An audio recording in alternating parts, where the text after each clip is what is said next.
Bonjour tout le monde, aujourd'hui je vous propose de continuer notre excursion dans le monde de l'art de Samtcheke et aujourd'hui on va se concentrer sur une autre type de fleur. Vous vous rappelez qu'avec la fleur, la première qu'on a réalisée qui nous appelle la rose trémière, vous pouvez réaliser ce type de dessin. Ça c'est un dessin à moi pendant les études que j'ai réalisé chez Artisan d'art ukrainien, Olga Machevska, je vous avais déjà parlé d'elle. Donc celle-ci, c'est une fleur de lin. Et après, dans le deuxième atelier, on a regardé ce qu'on peut faire avec les fleurs à pétales. Dans la vidéo, on a réalisé une fleur de coquelicot. Et là, on peut aussi, vous voyez, on peut aussi partir sur quelque chose beaucoup plus fantastique, imaginer des couleurs, imaginer des choses colorée, pleine d'énergie aussi, avec une fleur et pétales sur la base de cœur et les pétales en forme de pâte d'oie. Alors, je vous rappelle un petit peu les bases et après on partira sur le dessin. Donc, nos bases, nos lignes de base, ligne de vague, la ligne de douceur, ligne de daim, je vais y arriver, c'est une ligne de force. Dans le dessin de Samtcheke, on parle de la ligne féminine, ligne masculine, énergie douce, énergie forte. Et dans le dessin, je vous avais parlé de recherche d'équilibre entre ces deux forces, entre autres. Nous avons deux éléments de base. Notre petite patte de chat qui nous permet de créer les éléments en douceur, les éléments arrondis et éléments pâte doigt. Petit rappel aussi, les rayons dans les éléments se font en contraste. C'est le premier contraste dans l'art de Samtcheke, c'est le contraste de forme. Donc entre la force et la douceur, on fait le rayon dans la pâte doigt avec le pâte de chat. On peut le dire comme ça peut être triple élément ou double élément. Suivant, c'est les cœurs, les départs, l'œuf, comme le symbole de début de la vie, comme le symbole de renouveau, comme le symbole d'une graine, qui sont toujours aussi remplis de rayons, au moins un, par rapport à leur taille, par exemple, comme sur ce dessin-là. Il faut oublier, travailler ces éléments-là. Dans le dessin de Samtcheke, nous n'avons pas de points. Les points n'existent pas. Tout rond doit devenir de taille de graine quand même. Si vous voyez sur une image quelque chose qui vous fait paraître comme un grain, regardez un ensemble de ce dessin-là par rapport à les proportions des éléments, comme par exemple, je peux faire un exemple de suite du livre que je vais vous mettre en lien. C'est le livre de Madame Machenko, ma professeure. Donc, vous allez me dire, mais là, ça se ressemble plus à des points. Oui, mais ce dessin-là, il est réalisé par Olga Rogova en 2020 pendant les cours. Ah, pardon, hop, celui-là. Pendant les cours. Et il faut voir la taille initiale de ce dessin-là. Donc, très attention à la proportion. Donc, aujourd'hui, on va se concentrer sur la fleur pepper. Je l'appelle la fleur de piment parce qu'elle a dans son cœur vraiment cette forme de piment. Donc voilà, les bases, les lignes de base, les formes de base, le rayon, toujours en contraste. Trois petits noms, pas de volume ni ombre quand vous allez mettre la couleur, pas de éléments de même couleur, comme par exemple ici on ne peut pas mettre le rouge et le rouge sur les deux éléments côte à côte, et il n'y a pas de contour. Rappelons aussi, le contraste se fait par la position des formes, donc le contraste de forme, le contraste de couleur, et le troisième, c'est le contraste de grandeur, donc grand élément, petit élément.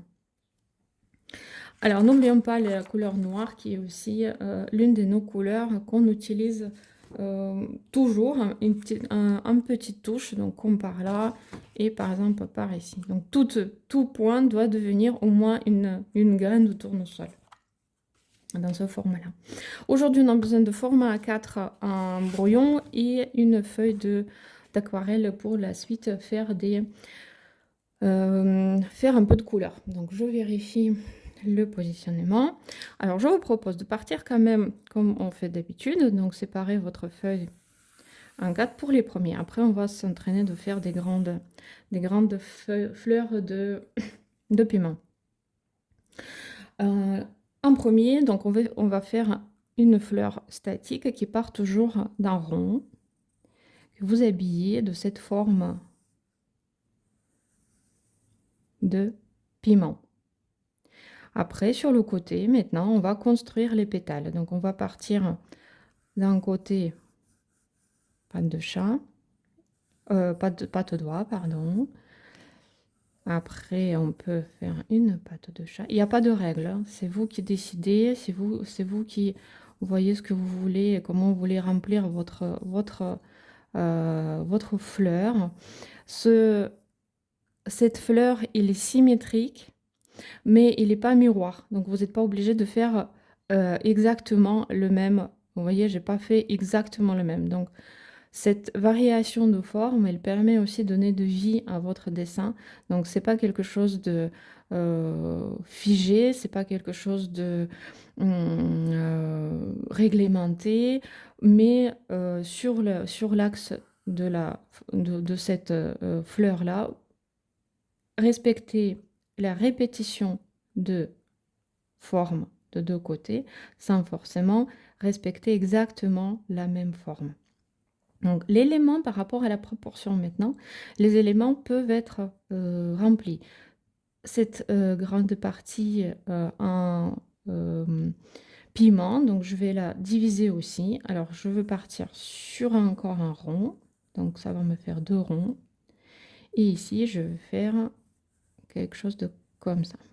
Donc, ça va être 1, 2, couleur 1, 2, 3, et peut-être repartir sur le clair. D'accord? Donc, sur cette partie-là, dans ces proportions-là, moi, je pense que je mettrai un petit rayon là. Est-ce que je partirai là et là? Je ne sais pas. Et maintenant, ce qui est intéressant, est-ce que quelqu'un voit dans celle-là une petite... comme une figure un peu humanisée, je ne sais pas comment dire ça différemment. Donc si on prend ça pour la tête, on voit un petit cœur avec, pourquoi pas, ou des vêtements comme ça, donc avec une forme simple. Après, vous pouvez imaginer d'autres choses dedans. On va partir maintenant sur la fleur de piment, donc fleur piment aujourd'hui. Fleur piment. Donc, on va partir sur l'axe un peu courbé. Qu'est-ce qu'on peut faire ici? On peut imaginer, pourquoi pas partir comme ça. Et ici, commencer par des petits éléments. On va tout à l'heure travailler sur les tiges. Ça va être une partie par la suite. Là, j'ai décidé de varier. Mais par contre, vous voyez, je varie aussi les tailles. Ici et ici, les tailles ne sont pas pareilles. Même si je respecte le côté symétrique, je joue avec la forme. On peut par exemple faire quelque chose de différent sur celui-là. Partir plus allongé. Est-ce que cet élément, il nécessite un rayon? Peut-être pas, mais celui-là, c'est sûr que oui. Pour moi, pour mon ressenti. Et celui-là. Donc au milieu maintenant, je peux partir sur la division simple au milieu. Ici, on aura la tige qui viendra ici. Voilà, cette tige-là, elle vient d'ailleurs. On va essayer maintenant de créer notre... à l'envers. Donc, on va courber de l'autre côté. Et cette forme-là, elle peut être plus arrondie. Et je vais traverser ici. Et dans le cœur de après de mon piment, je vais créer d'autres choses. Alors ici, donc j'ai ma tige qui arrive ici normalement. Donc ma tige aussi, je vais l'habiller. Donc je vais l'habiller comme ça, pour qu'elle ne soit pas nue. Et je vais partir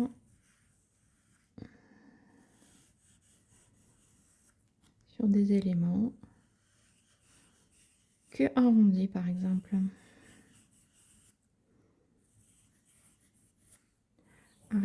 En respectant la symétrie sans forcément respecter le miroir. Donc c'est pas un miroir, c'est vraiment la symétrie. On a parlé des graines. Je vais faire quelques graines ici par la suite. Et ma fleur est là dans la composition finie, ça veut dire qu'elle a rempli sa destinée. Donc elle a donné des graines. Ces graines-là, je vais encore une fois reprendre le dessin de l'intérieur pour avoir un accord. Et donc à l'intérieur de ces éléments-là, j'aimerais créer les rayons. Vous voyez, je ne sais pas pourquoi, je voulais faire rond sur rond. Je vais ici partir sur quelque chose plus piquant pour compenser, pour faire une...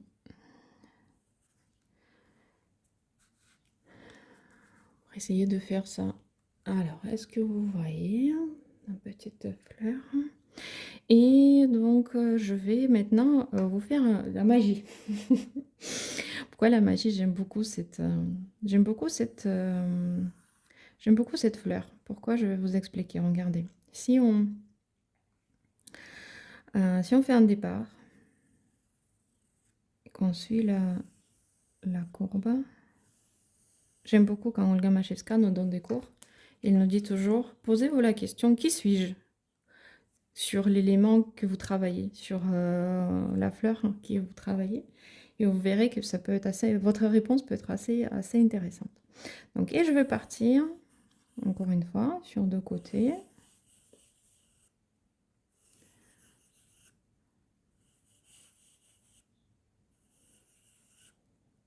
Maintenant, je vais suivre celui-là et je vais créer quelque chose comme ça. Vous allez me dire, mais qu'est-ce que c'est que ça?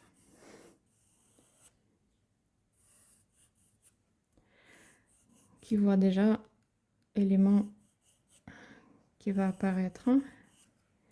Si je mets un petit œil là, si je finis ça en beauté comme ça, et j'ai mon poisson. Alors, cet élément-là, j'ai déjà utilisé pour créer les poissons. Je trouve qu'il se prête très très bien pour créer des différents types de poissons un peu fantastiques. Donc c'est la magie des scènes de Samtchik. Partons maintenant sur un élément grand comme ça. Qu'est-ce qu'on peut faire si cet élément il est grand comme... imaginons que vous avez un très très grand format de votre création et que vous voulez créer un très très grand élément. Comment on fait les rayons dans cet élément-là?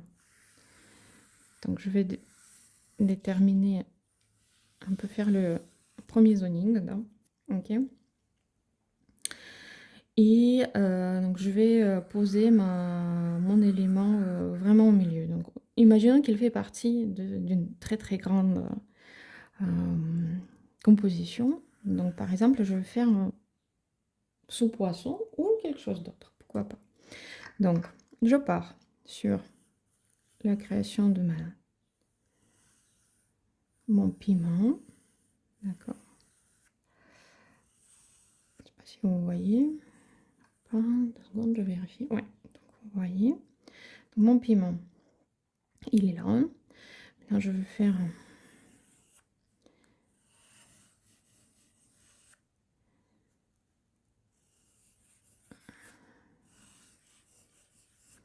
mes éléments. Je continue de suivre la ligne mère. N'oublions pas que nos éléments doivent toujours s'accrocher à la ligne mère pour avoir ce suivi dans la suite. Donc la ligne mère qui est là. Voilà. Et par la suite, je vais lui faire par exemple un double queue comme ça. Et là,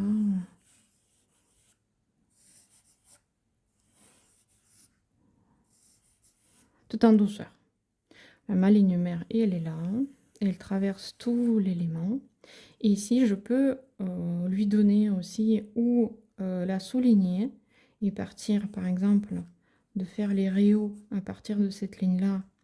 Et par la suite, de diviser cette partie comme ça. Donc, imaginons que ça va être un poisson. Voilà. Imaginons que ça fait un peu poisson magique. Donc ici, les rayos d'une grande taille. N'oublions pas. Ici, on peut faire même un double rayon. Donc un rond. Et dans un rond, pareil ici, on va venir chercher le double. La sensation quand je fais les rayos viendra par la suite. Ne vous inquiétez pas. C'est vraiment la sensibilité que vous allez développer quand vous allez continuer de dessiner. Et quand vous verrez les différents éléments, par exemple, si tout ça est de même couleur, ça va être comme une grosse tache et ça va être moins intéressant, on va dire, que si vous créez des éléments à l'intérieur. Donc je vais aller d'abord sur un élément arrondi et après un petit ici. Donc, pareil, là et là. Et par la suite, je ne veux pas mettre le même élément en face. Je profite, je peux le mettre sur le côté. Pareil ici, je ne veux pas le joindre là, je vais remonter avec. Et dans celui-là, pareil, je vais venir chercher sur le côté. Comme un exemple, hein, c'est pas du tout, réglementé. Donc vous verrez comment vous allez faire par la suite dans votre dessin, mais voyez que les éléments de dessin de Sam Cheki, c'est juste un moyen. C'est un moyen de s'exprimer, de donner la vie à votre créativité. Je ne vous apprends pas à dessiner, je vous apprends à poser les formes pour que vous puissiez par la suite de vous exprimer artistiquement comme ça vous chante, avec des éléments, les éléments simples à la base. Hop. Je reviens dans le livre de Madame Machewska. Ça, c'est ces élèves qui ont créé tout ça par rapport à la fleur. Par rapport à la fleur, on peut créer même, hop, on peut créer des choses fantastiques. C'est pareil, c'est le dessin d'une des élèves. La disposition des couleurs, on va voir tout à l'heure. Par rapport aux tiges, la tige est un élément du dessin, un élément par excellence. Ça veut dire que la tige, c'est un lien. La tige n'est pas quelque chose de négligeable. La tige ne peut pas être créée d'une ligne. Elle doit être épaisse, elle doit être remplie de sens. Elle doit être épaisse, partir, arriver entre les pétales dans la fleur ou arriver dans un endroit directement ou joindre la fleur. Ici, c'est la fleur de paiement qu'on vient de réaliser. Donc, ça va joindre la fleur de différentes manières. D'accord? Donc, ça peut être partir comme ça. Ça peut être arriver dans ce sens-là. Donc, les tiges. Quand vous créez votre départ, les tiges ont le sens de support, le sens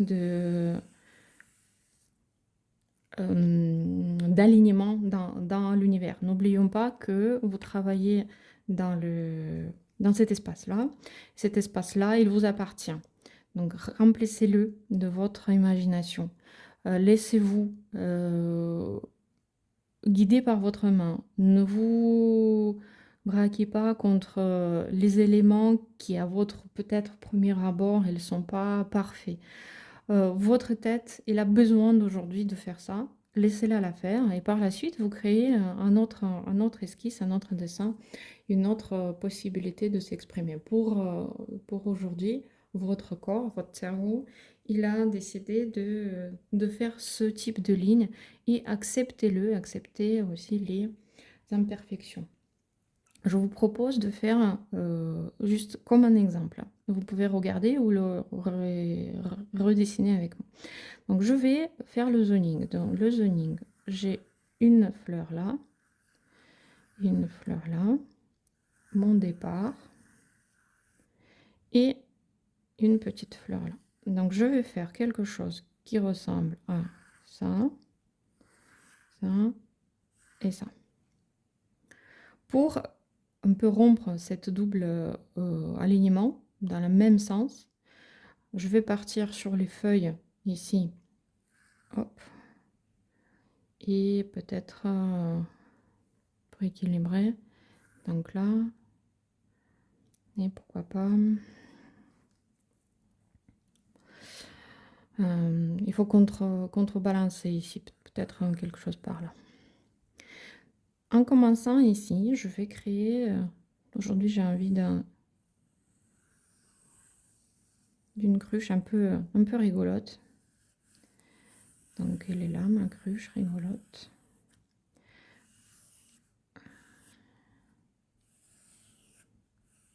Mais ma cruche aussi, il a besoin un peu de soutien. Donc, je vais lui créer un petit soutien, comme si c'est spletch de l'eau. Pourquoi pas. Dans la cruche, donc, la cruche va être séparée avec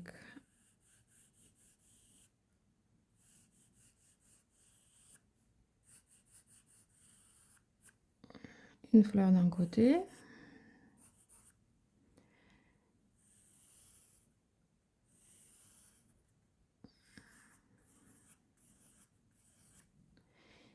Et pourquoi pas un dessin en arrondi de l'autre. Le symbole de l'eau. Donc on est toujours dans la symbolique de l'eau. Si on va faire notre séparation en 4, j'aime bien sur les manches faire la séparation en 4. Ça me fait penser un peu à un symbole de terre qu'on utilise aussi. C'est un exemple. Donc les tiges maintenant. J'ai la tige qui va partir de là. Elle tient la fleur, c'est pas une ligne. Une ligne mère ici et le départ de la feuille.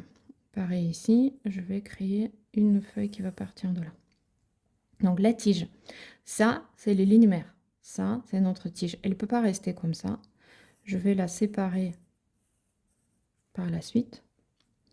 Et partons sur notre fleur de piment. Hop, ça se joint.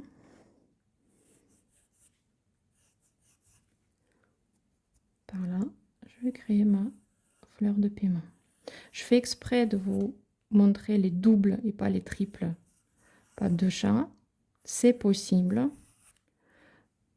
dans la mesure que ça reste le 3, ça reste quand même un élément de prédilection. Donc, il domine quand même dans notre dessin.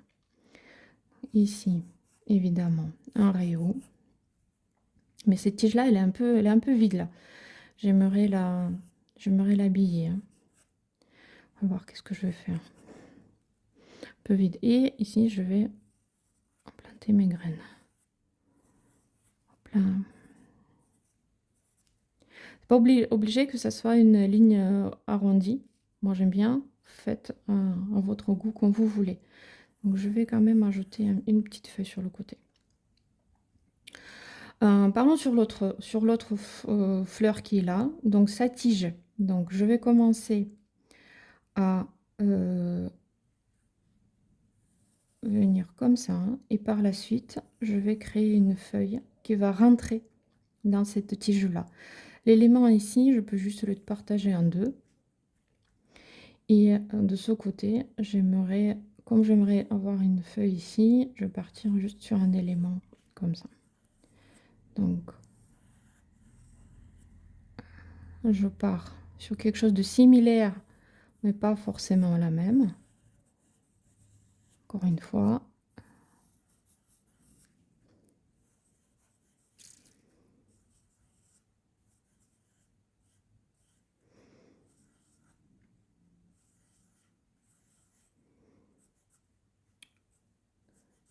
Ce qui peut aussi être intéressant, c'est de jouer avec les lignes de force et la ligne de douceur pour exprimer les différents caractères de votre fleur. Et vous voyez, j'ai dessiné la feuille ici, ce qui ne permet pas de repartir joliment. Du coup, je fais partir de là. Ça va être comme si c'était la suite de lui. Vous voyez? Et je continue la composition. Donc, un peu plus vite.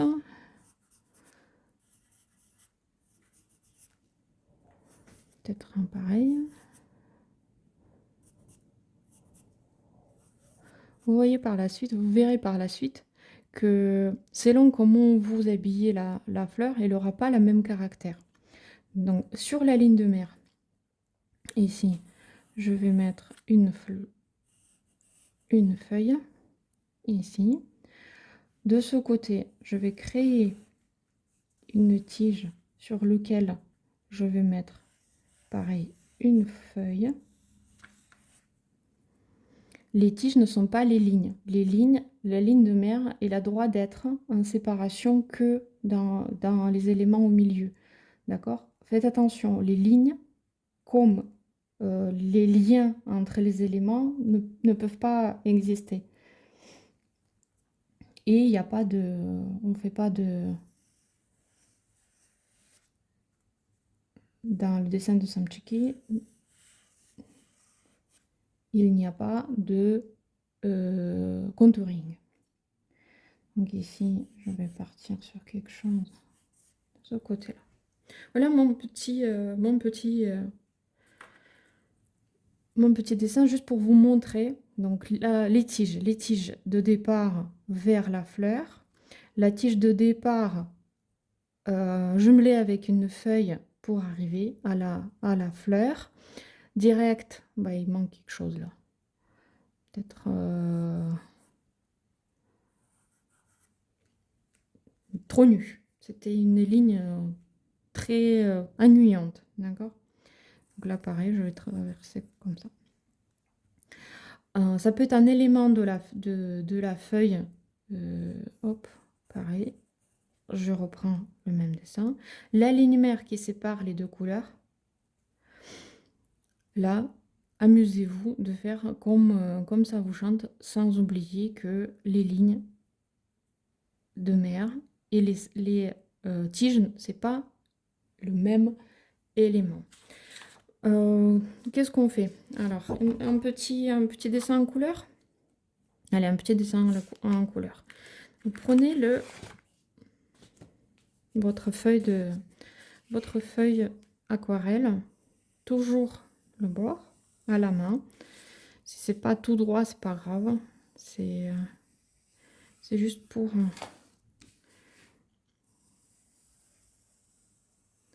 éliminer un espace de travail. Mettre pourquoi pas le titre. C'est bien toujours partir avec un titre. Bon, quand même. Je vous propose de reprendre notre ami de tout à l'heure. Donc, vase ou un récipient ou une cruche. Et dans ce forme-là des fleurs de piment, pourquoi pas de réaliser, qu'est-ce qu'on peut faire? Donc hop. Mmh. On va travailler sur les tiges. Hop. Bon, je me permets, hein, je me permets, on va faire des quand même, on va travailler les tiges. Donc on va partir sur plusieurs petites fleurs.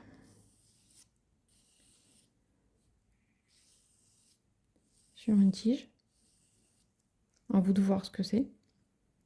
Simple, on va simplifier, hein, beaucoup simplifier. Et du coup, on va habiller tout ça. Donc, mon récipient, il est là.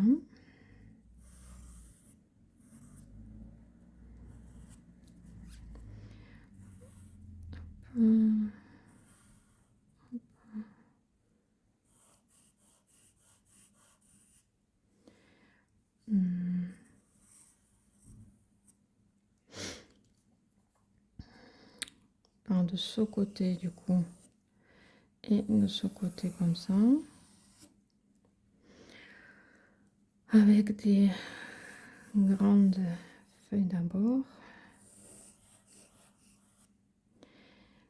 Et ici, on va partir vers la fleur avec une tige. Hop. Elles vont être petits. Donc ici, pourquoi pas remplir l'espace.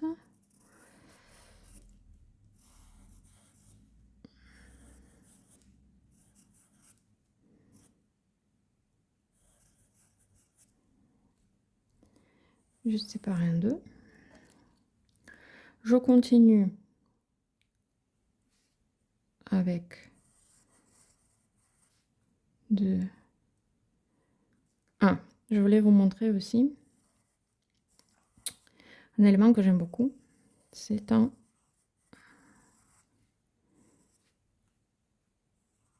qu'on peut séparer en deux. Une petite arabesque comme ça, j'aime bien ça. Ça permet de... Hop, donc deuxième fleur. On va vraiment simplifier, hein.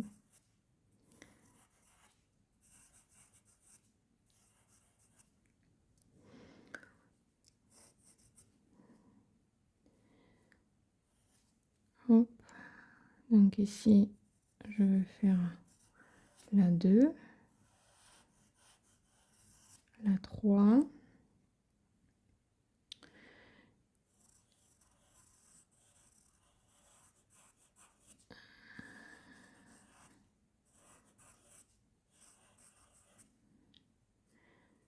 Je sais pas, je vais voir si cet élément il est un peu trop grand ou pas. Et un petit élément ici.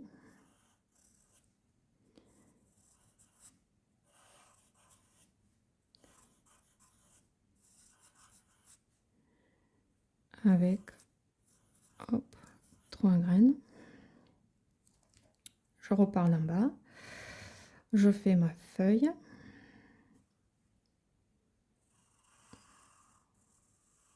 Je fais ma tige et je fais ma feuille.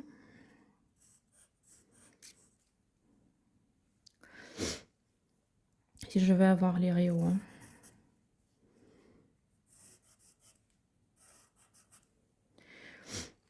Donc ici, je peux coller ma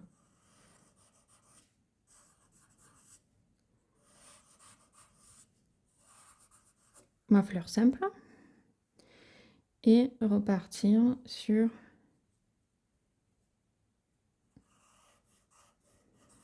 c'est un bouquet, hein, donc on a le droit de s'amuser et de voir qu'est-ce qu'on peut faire comme confleure.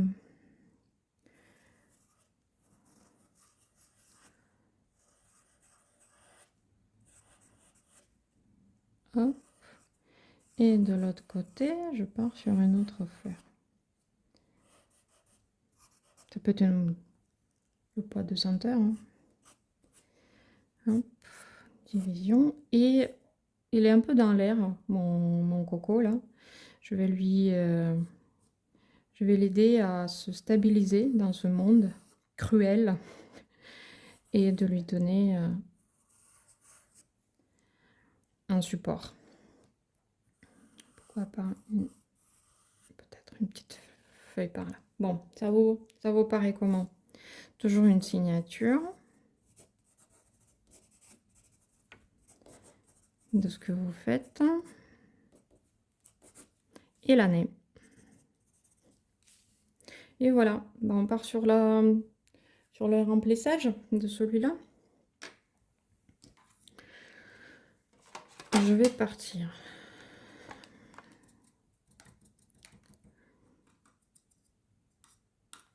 sur le jaune. Je vais le faire avec les aquarelles. Je vous rappelle que vous pouvez travailler les aquarelles, les gouaches ou l'acrylique même, si vous voulez. Hop. Partir sur les couleurs chaudes. Donc liqueur, rappelons-nous qu'on met la couleur claire, la plus claire, là où elle ne va pas se fondre avec le fond blanc. Faites attention à ça. N'oubliez pas aussi à la construction de votre dessin, de votre composition, de laisser un peu d'air. Vos éléments ne doivent pas remplir à 100% ou à 99% l'espace. Donc laissez vos éléments respirer. C'est important parce qu'on a toujours envie de remplir énormément des éléments. N'oublions pas que on dessine le monde vivant et le monde vivant, il a extrêmement besoin de l'air. Si vous dessinez les animaux, comme par exemple les poissons, n'oubliez pas que la graine aussi, elle représente la nourriture. Il faut toujours quelque part avoir dans votre dessin la graine pour nourrir les pauvres petits poissons. Ou si vous faites des oiseaux, si vous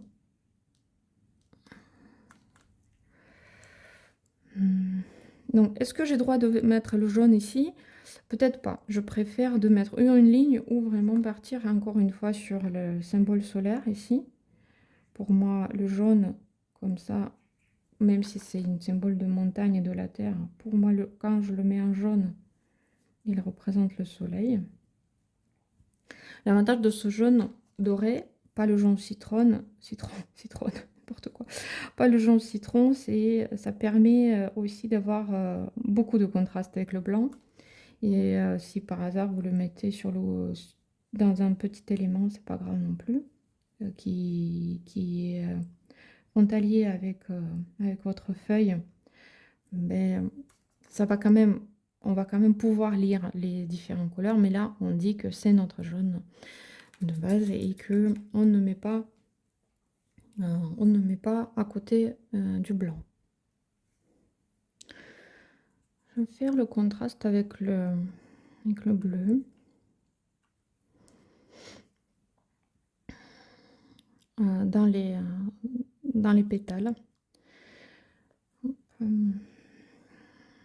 Donc je vais tourner, hein, parce que sinon ça va être difficile. C'est un bleu un peu sombre. Je vais le mettre lui et après partir sur un sur un peu plus clair. Là pour l'instant, je travaille avec celui-là et je vais éclaircir par la suite pour le prochain élément.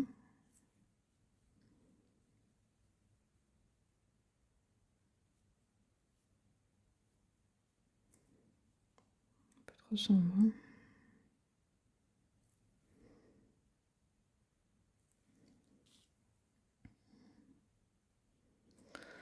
Je vais prendre du plus clair.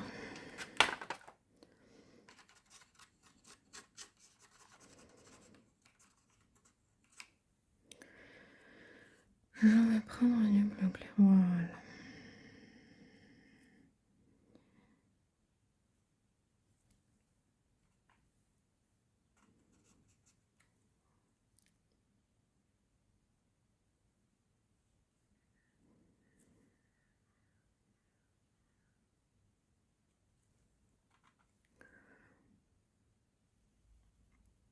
Dans la fleur de piment, ou la fleur piment, c'est même pas la fleur du piment, c'est fleur piment de cette forme-là. Généralement, alors encore une fois, si vous faites pas ça comme ça, c'est pas non plus ultra important. Mais généralement, la couleur se pose en symétrie. Donc si vous mettez une couleur là, il y a des fortes chances qu'elle va apparaître de l'autre côté. Et quand par la suite, vous allez mettre la couleur, vous, dans vos éléments, vous allez voir que c'est même très pratique. Sauf sur celui-là que je viens de faire. Sur celui-là où je travaille maintenant, parce que, regardez, les deux éléments là-haut, ils se joignent, comme là aussi. Donc je ne pourrai pas les faire de même couleur. Je vais être obligée de quand même faire une pétale de l'autre couleur. Ou sinon, je peux partir sur... Vous voyez, je triche. Donc je pars sur cette couleur-là. Et je vais faire le sombre comme ça. Donc ici, je vais être obligée de mettre une autre couleur. Ici, je vais être obligée de mettre une autre couleur. Ici, je vais être obligée, parce que je ne peux pas les mettre ensemble. Mais dans celle-là, ben, j'ai triché. J'ai triché et j'ai mis ma couleur que je voulais. Mon bleu clair. Hop là, il y a tout qui s'en va. Il y a tout qui s'en va. Donc ici, qu'est-ce qu'on va faire dans celui-ci? Mettre bleu et bleu. Ici, on a un élément qui sépare les deux, donc on peut imaginer de faire, mais partons sur pareil, partons sur notre élément.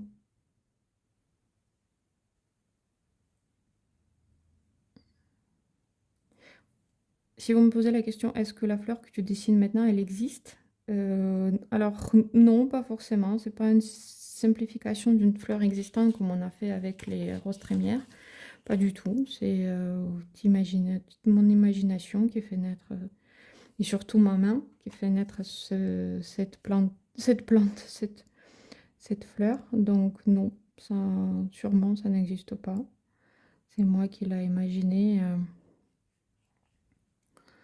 Moi qui l'ai imaginé. Après, si vous voulez vous amuser, vous pouvez vraiment partir dans la simplification des différentes fleurs. C'est super sympa comme exercice. Pour des raisons simples, c'est que ça permet par la suite de mieux appréhender, par exemple, la création des logos. Vous allez me dire, mais Samchiki Skiros, parce que le dessin de Samchiki, qu'est-ce qu'il fait dans la création de logos? Eh bien, la vision de couleur à plat et la vision de, pas de monde en général, mais la vision des choses plus aplatie, plus simplifiée, je pense que ça peut permettre plus facilement aborder la création des logos. Je veux vraiment soutenir ici mon côté haut que j'ai créé avec cette ligne courbée. Et carrément, je le mets en bleu. Hop. Je vous répète 3 essentiels thèmes de contraste dans Sanchiki Skirospes, dans le dessin de Sanchiki. Le premier, c'est le contraste de forme avec notre ligne de force et ligne de douceur. Le deuxième, c'est le contraste de couleur entre le clair et le sombre. Et le contraste entre les couleurs chaudes et les couleurs froides. Comme par exemple ici. Donc entre les deux couleurs, couleur chaude et couleur froide, c'est un contraste. Et il y a encore un contraste qu'il ne faut pas oublier, c'est le quatrième, c'est la taille des éléments. Le contraste peut être créé aussi par rapport à la taille des éléments. Petit et grand, comme notre rayon par exemple, c'est aussi un contraste. Et ça, vous pouvez utiliser par la suite dans toutes vos créations. Ça vous permettra de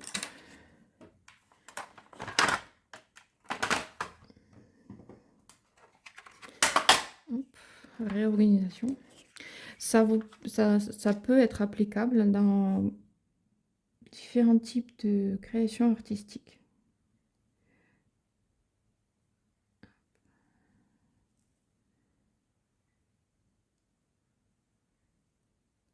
Je vais mettre les pauses pour le séchage et je vais utiliser le sèche-cheveux pour qu'on ait un peu plus vite.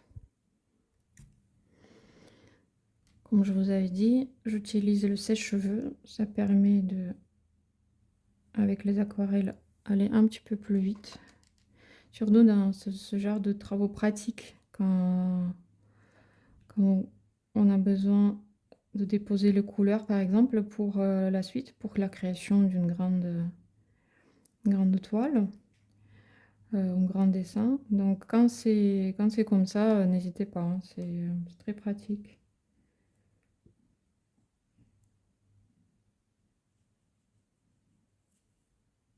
Ça reste très très pratique. Prochaine couleur que j'adore, c'est l'ocre. Espèce de vert beige jaune.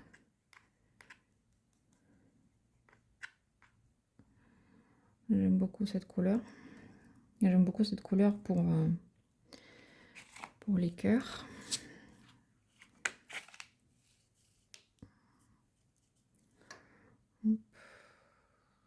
Ça c'est l'ocre clair.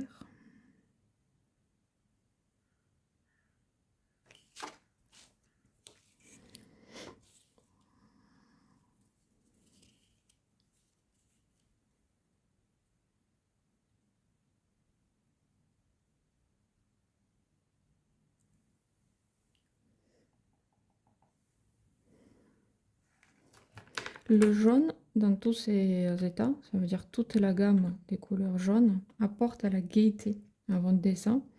N'hésitez pas à l'utiliser, ça donnera un aspect plus... N'hésitez pas à l'utiliser si vous voulez que votre dessin soit lumineux.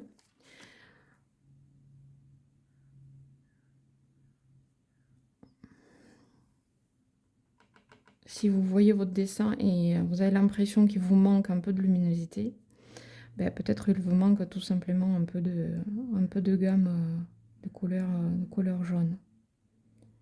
Je me permets de le mettre là parce que quand même je vois le contraste quand je plie les yeux. Je vérifie mon contraste, je le vois dans cet élément là. Donc je le permets de mettre en contact avec... Et ici les graines. Donc la taille de ces graines ne me permet pas de les séparer et j'ai pas envie. Je vais juste les faire appartenir à la même groupe. Je fais le même couleur, mais celui-là je vais faire plus sombre. Hop, pardon. Je continue avec quelques feuilles. Encore une fois, la couleur, si votre dessin ne représente pas un personnage en particulier, que vous allez mettre dans une couleur que vous n'auriez pas à utiliser ailleurs. Par exemple, très bon exemple, la fleur de lin, là, ici. Je vais enlever pour l'instant. Hop, la fleur de lin. Donc, pour vraiment centrer le bleu, juste en touche après, vous le mettez partout. Donc, la feuille, elle ne peut pas être entièrement bleue. Il faut qu'on concentre notre attention sur la couleur de la fleur au milieu. Donc, si votre dessin n'a pas un élément, n'a pas un personnage en particulier qui est d'une couleur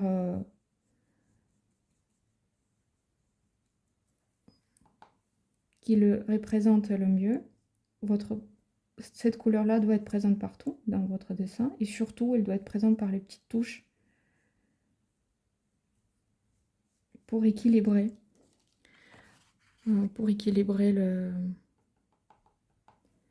le dessin.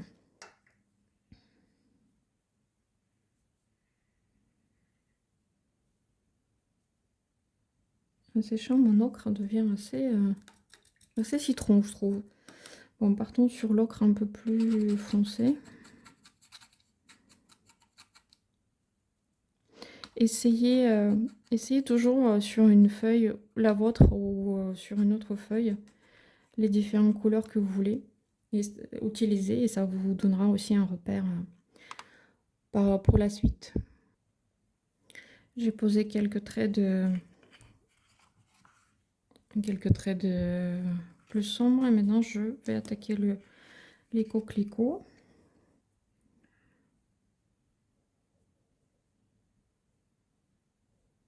Avec leur couleur rouge.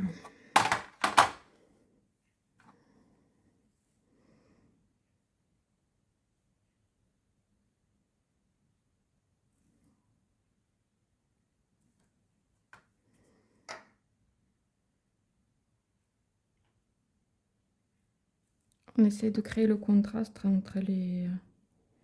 Qu'est-ce que ça peut être? Bon, on va dire qu'on a fait le bouquet avec le poisson-terre bleu comme ça. Ça peut être le poisson-terre. Donc le poisson-terre et les petits coquelicots. On va les chercher dans le jardin.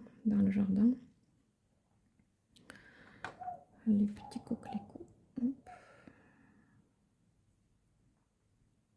Quand vous utilisez pour le riz dans les pétales ou dans les feuilles la couleur plus sombre, bah, n'hésitez pas, vous pouvez passer par-dessus, surtout dans un gouache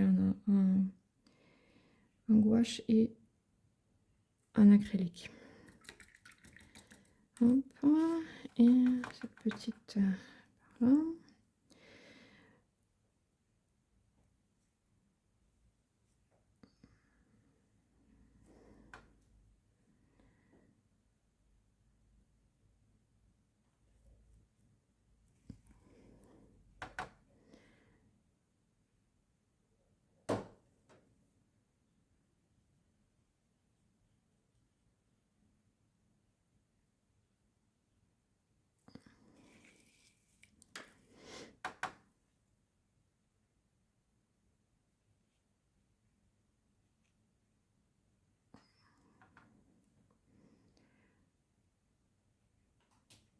Je vais juste, comme je vous avais dit tout à l'heure, je vais juste un petit peu partager la couleur des coquelicots. Je vais aller dans les cœurs de mes poissons-terre. Et ici, j'aime pas. J'ai fait un essai et j'aime pas du tout. Donc, je vais faire quelques touches comme ça, par-ci, par-là. Pas beaucoup.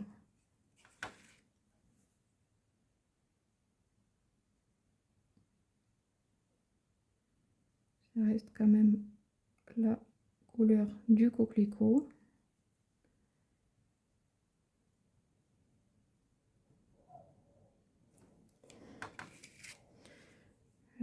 Trois petites touches.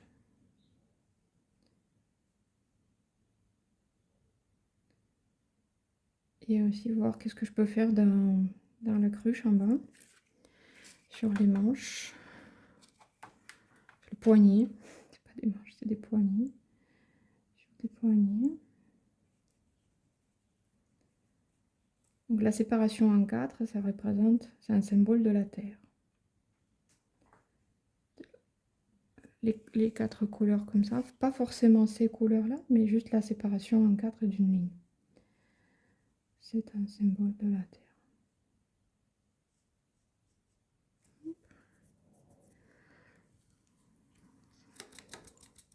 Très pétillant. Je continue avec une couleur plus sombre dans mes coquelicots.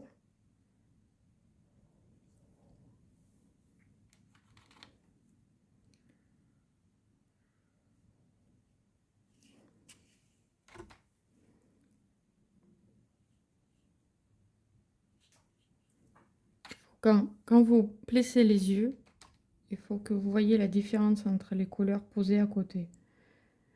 Si c'est la même gamme de couleurs, donc il faut faire jouer la carte de contraste de tonalité. Donc il doit être plus sombre. Mais plus sombre visiblement, hein, c'est pas juste ça passe. Hein, ça doit être vraiment une couleur 2-3 tons plus sombre. Voilà, il y a le crayon, donc c'est un petit peu compliqué.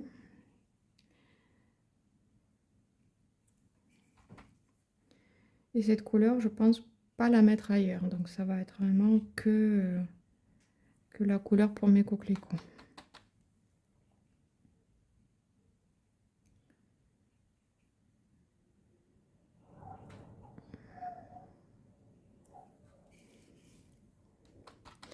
Quand vous allez réaliser vos esquisses en couleur, ça veut dire que vous allez refaire, vous allez faire d'abord une esquisse pour après la poser ou agrandir. Il va falloir chaque fois de créer ce type de dessin, un essai de couleurs.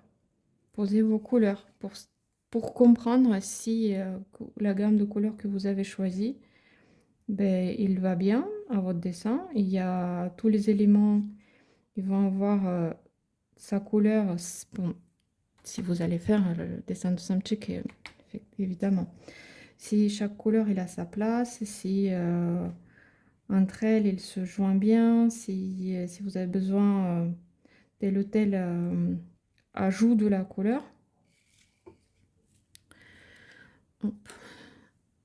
C'est très important.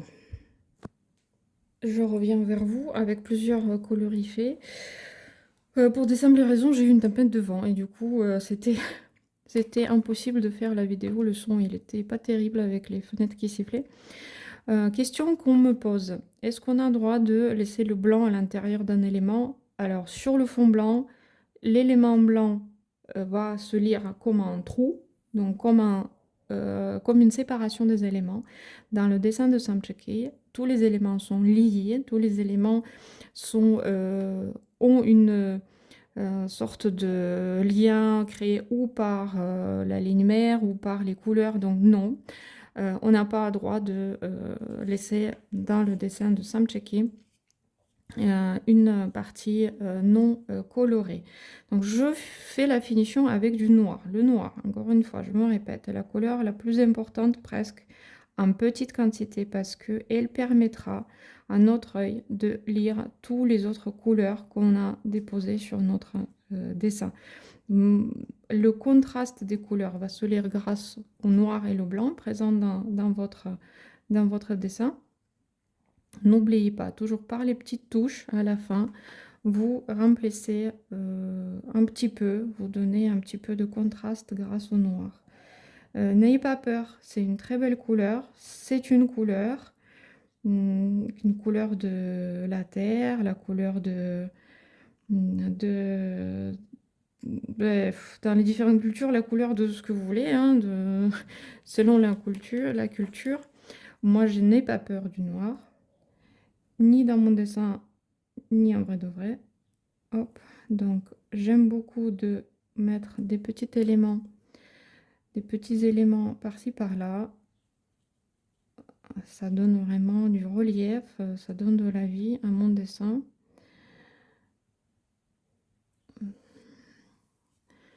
J'aime vraiment cette touche à la fin qui permet de faire ressortir toutes les autres couleurs.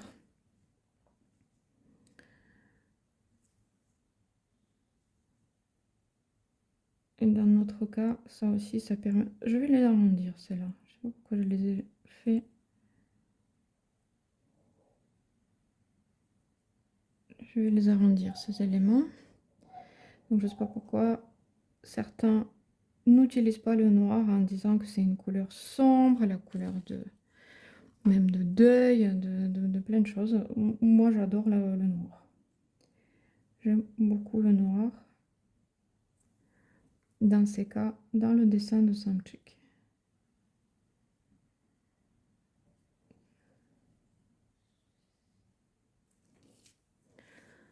Et vous allez voir que, regardez là, je vais venir un petit peu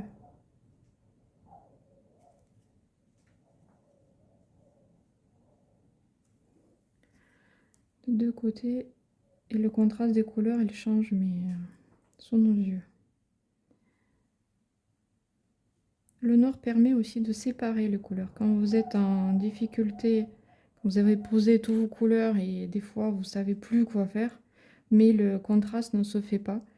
Mais faites une ligne épaisse, un élément noir, pas une ligne, hein. Donc un élément noir qui vous permettra de séparer les deux couleurs. Voilà, on est bon. Donc on va dire que c'est un bouquet de... Ah, pardon, on n'est pas bon du tout. J'ai parlé de cet élément et je l'ai oublié. On n'est pas bon du tout, du tout, du tout. Donc là, c'est exactement le cas. La séparation de deux couleurs par le noir. Et voilà, maintenant on est bon. Coloré, joli, pleine de vie. Ben, merci beaucoup de me suivre aujourd'hui. Vous pouvez aussi voir les deux autres ateliers sur les fleurs de rose trémière, rose à pétales.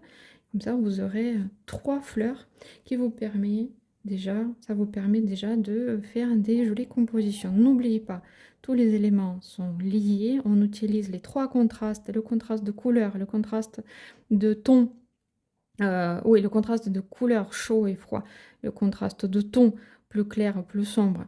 On utilise le noir aussi, on utilise le contraste de taille des éléments. Dans le grand élément, il y a le réau qui permet de faire éléments plus petits. Et par rapport aux éléments, il doit être toujours lié. Et les tiges ne sont pas les lignes. Les tiges, c'est des éléments. Profitez bien.